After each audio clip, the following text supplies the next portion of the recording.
જે ગઈ 19 અને 20 તારીખે જે રાજકોટ ગ્રામ્ય પોલીસના શાપર વેરાવળ પોલીસ સ્ટેશન છે એમાં જે છે એ પોલીસ સ્ટેશન વિસ્તારમાં એક ખૂબ જ મોટો ધાડનો બનાવ બનેલો હતો. એ ધાડનો બનાવ એવી રીતનો હતો કે ત્યાંના જે જૂના રાજવી પરિવાર છે એમાં જે જીતેન્દ્રસિંહ જાડેજા જે ભોગ બનનાર છે એ પોતાના મકાનમાં એકલા સૂતા હતા અને રાતે જે છે એના કહેવા મુજબ 6 થી 8 લોકો ત્યાં આવ્યા અને આવીને જે છે એને બાય ફોર્સ સાઈડમાં બેસાડી અને નાની મોટી ઈજા કરીને ત્યાંથી એમના પૈસા અને દાગીના અને સાથે જે છે એનો લાયસન્સ વેપન જે રાઇફલ હતી એ લઈને જતા રહ્યા હતા. હવે જે બનાવ છે એ ખૂબ જ સિરિયસ બનાવ છે હતો અને બનાવ જે છે એ તાત્કાલિક જે છે એ રાતનો બનાવ હતો. પોલીસે જે છે ઇમિડિયેટલી શાપર વેરાવળ પોલીસે રિસ્પોન્ડ કર્યું હતું. ત્યાં જઈને જે છે જે રીતે કોઈ પણ સીન ઓફ ક્રાઇમ છે એને સિક્યોર કરવામાં આવે છે તો એ સીન ઓફ ક્રાઇમ જે છે પ્રોપર સિક્યોર કરવામાં આવેલ હતો. ત્યારબાદ જે સીન ઓફ ક્રાઇમની વિઝિટ જે છે એ એસપી રાજકોટ ગ્રામ્ય શ્રી વિજયસિંહ ગુર્જરે કરી હતી અને ત્યાં જે છે એમની અધ્યક્ષતામાં FSL ને બોલાવેલું હતું અને સાથે સાથે ફિંગરપ્રિન્ટ એક્સપર્ટ અને જે ડોગ સ્પોટ છે આ ડોગને બોલાવવામાં આવેલ હતું. હવે ડોગ અને FSL અને જે ફિંગરપ્રિન્ટ એક્સપર્ટના આધારે સ્થળ ઉપરથી જે જરૂરી એવિડન્સ કલેક્ટ અને ગેધર કરવામાં આવેલ હતું. હવે જે આ બનાવની મારા દ્વારા પણ વિઝિટ કરવામાં આવેલ હતી અને ડીજીપી સરે પણ વારંવાર જે છે આ ગુના કઈ રીતે ઉકેલી શકાય અને તપાસમાં શું કઈ રીતે આગળ વધવું જોઈએ આ ડીજી સરનું પણ અમને સતત માર્ગદર્શન મળતું હતું. ત્યારબાદ અલગ અલગ જે છે એસપી સાહેબ દ્વારા 20 ટીમો બનાવવામાં આવેલ હતી. આ ટીમોને જે છે અલગ અલગ ટાસ્ક જે છે સોંપવામાં આવેલ હતું. એક અમુક ટીમ જે છે આ લોકો જે આરોપી જે રસ્તાથી ગયા હતા એ રસ્તામાં જે છે તમામ જે સીસીટીવી કેમેરા છે એ ચકાસણી કરતા હતા. અમુક ટીમોના જે પોલીસ વાળા છે એ લોકો જ્યારે આરોપી જે રસ્તાથી સ્થળ ઉપર બનાવના સ્થળ ઉપર આવ્યા હતા એ તમામ સીસીટીવી ની ચકાસણી કરતા હતા. અમુક લોકો જે છે સ્થળ ઉપરના ટાવર ડમ્પ IPDR ડમ્પ આ ટેકનિકલ ડિટેલ્સનું એનાલિસિસ કરતા હતા અને અમુક લોકો જે છે જે અગાઉ જે લોકોએ આવી પ્રકારના એમોથી ગુનો આચરેલો છે એ જે જૂની વિગતો કાઢીને આરોપી હાલ બેલ ઉપર છે, આરોપીની લોકેશન ક્યાં છે, આરોપી જે છે કઈ ટાવર ડેટા બે આરોપીનો હાલનો નંબર મેચ થાય છે એ બધી જે છે ચકાસણીઓ કરતા હતા. એવી રીતે કુલ જે છે 20 ટીમો આ ડિટેક્શનમાં કાર્યરત હતી. પછી આ જે છે રાજકોટ ગ્રામ્ય પોલીસ માટે ખૂબ જ મોટો પડકાર હતો કેમ કે ઇનિશિયલી જે છે જે સીસીટીવી ફૂટેજ અમને મળેલા હતા એ ખૂબ જ બ્લર હતા અને જે છે આરોપીઓ જે છે જે સ્થળ ઉપર આવ્યા હતા એ બોલેરોમાં બેસીને આવ્યા હતા. પછી આ બોલેરો વાળા પરત જતા રહ્યા હતા અને જ્યારે આરોપી જે છે સ્થળ ઉપરથી જે ગુના કર્યા પછીનું જે આરોપીનું જે કંડક્ટ હતું એવી રીતે હતું કે આરોપી જે છે આરોપીઓએ આજુબાજુના વિસ્તારથી 3 મોટરસાયકલો ચોરી કરી એ મોટરસાયકલ ઉપર બેસીને ત્યાંથી નાસી ગયેલા હતા. એ લેટર મોટરસાયકલ જે છે આ રાજકોટ એરપોર્ટ વિસ્તારના આજુબાજુના વિસ્તારોથી રાજકોટ પોલીસે ડ્રોનથી ગોતી નાખ્યું અને એ જગ્યાના ટાવરે પછી લેવામાં આવેલા હતા.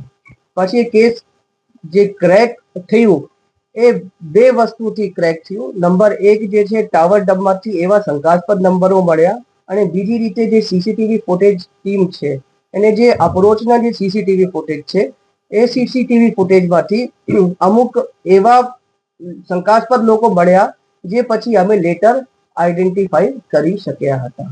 પછી આ અનુસંધાને જે છે આ અમુક આરોપીઓની લોકેશન જે છે દાહોદ બાજુ આવતી હતી તો જે છે અમુક ટીમો જે છે ત્યાંથી રવાના થયેલી હતી. ત્યાં જે છે ત્યાં દાહોદમાં જે છે Panchmahal Godhra range DIG madam SP Dahod અને એમની ટીમે પણ રાજકોટ પોલીસે ખૂબ જ સરસ જે છે સારો જે છે સહકાર આપેલો હતો અને એ લોકોએ દરેક રીતની આરોપીને ઓળખવા માટે પણ અને આરોપીને કઈ રીતે જે છે હસ્તગત કરી શકાય એ માટે પણ ખૂબ જ જે છે રાજકોટ ગ્રામ્ય પોલીસની હેલ્પ કરી હતી. હવે આ ડિટેક્શન થી જે છે 3 આરોપી જે છે આ રાજકોટ પોલીસ એ ધરપકડ કરી છે. એ આરોપી નું નામ હું બતાવું છું. એ બનસિંહ ઉર્ફે બન્ના હેમરાજ સિંગાડ, એ જાંબુઆ મધ્યપ્રદેશનું છે. એ જાંબુઆ અગાઉ આરોપીના ગુનાહિત ઇતિહાસ છે. તેઓ જે છે જાંબુઆ અને અજમેરા પોલીસ સ્ટેશન ધાર જિલ્લામાં છે. ત્યાં જે છે આ ધાડ અને ધાડની કોશિશના ગુનાઓના આરોપી છે. જે શેતાન દિવાણભાઈ, જે આપણે જે બીજા અટક થયેલા આરોપી છે, એ ગરબાડા દાહોદના છે. એના ઉપર જે છે કુલ 7 જેટલા પ્રોહિબિશનના ગુના છે. અને જે ત્રીજા આરોપી જે પકડાયા છે, એ આરોપીનું નામ છે દિનેશ શેતાનભાઈ પરમાર, જે ગરબાડા દાહોદના છે. અને એના ઉપર પણ 2 પ્રોહિબિશનના ગુનાઓ દાખલ છે. જે પકડવાના બાકી આરોપી છે એ કુલ 5 છે.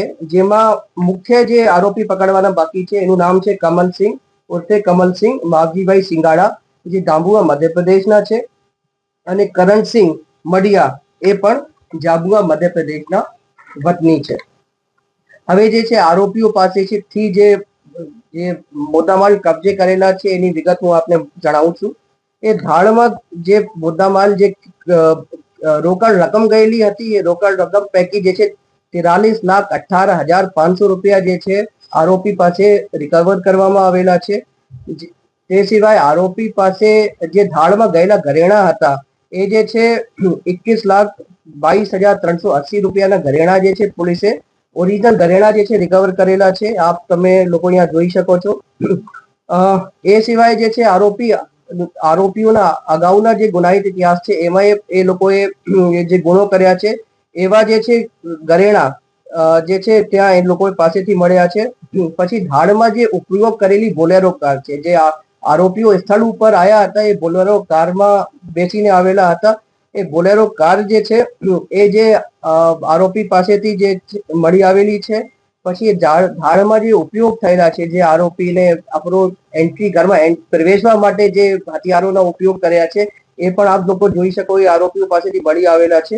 અને એ સિવાય આરોપીઓના મોબાઈલ ફોન, उसके बाद જે ધાડમાં જે કર્યા પછી જે 2 મોટરસાયકલો જે ચોરાયેલી હતી, એ પણ જે છે મોટરસાયકલ મળી આવેલી છે. એ સિવાય જે ઓરિજિનલ જે રાઇફલ છે, જે લાયસન્સ વેપન હતું, જે ફરિયાદી પાસેથી લઈ ગયેલા હતા, એ લાયસન્સ વેપન પણ આપણને મળી આવેલી છે. અને આ જે છે, હવે હું જે પોલીસ વાળા છે, આ જે ટીમના લીડર્સ છે, ઇન્ચાર્જીસ છે, એનું નામ હું તમને બતાવું છું. સૌથી પહેલા તો હું એસપી રાજકોટ ગ્રામ્યને અભિનંદન આપું છું.